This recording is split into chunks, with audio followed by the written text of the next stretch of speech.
大家好，我是阿胖。今天用土豆来做一道美食。土豆洗干净，先削去外皮，再把土豆切成薄片。切好之后，放入大一点的盘子里，再均匀的摊开，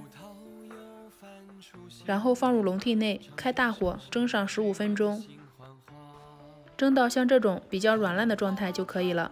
再转移到大碗中，加入40克白砂糖，再用擀面杖把它捣成比较细腻的土豆泥，像这样没有颗粒的土豆块就行了。然后分次少量加入糯米粉，搅匀之后，下手感受一下面团的软硬程度，像这样能够抱成团就行了。如果太软，就再加一点糯米粉；太干的话，可以加一点热水，揉成光滑面团。再准备一些马苏里拉芝士碎，要提前解冻。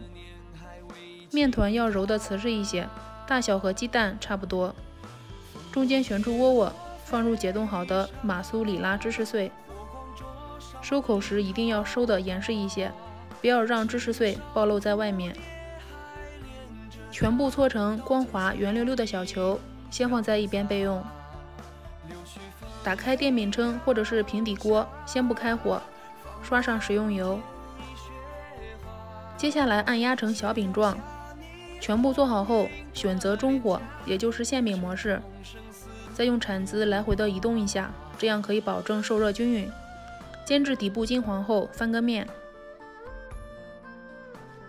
记住一点就是不要合上电饼铛的盖子，否则的话会把里面的芝士碎压出来。另一面煎黄也翻个面。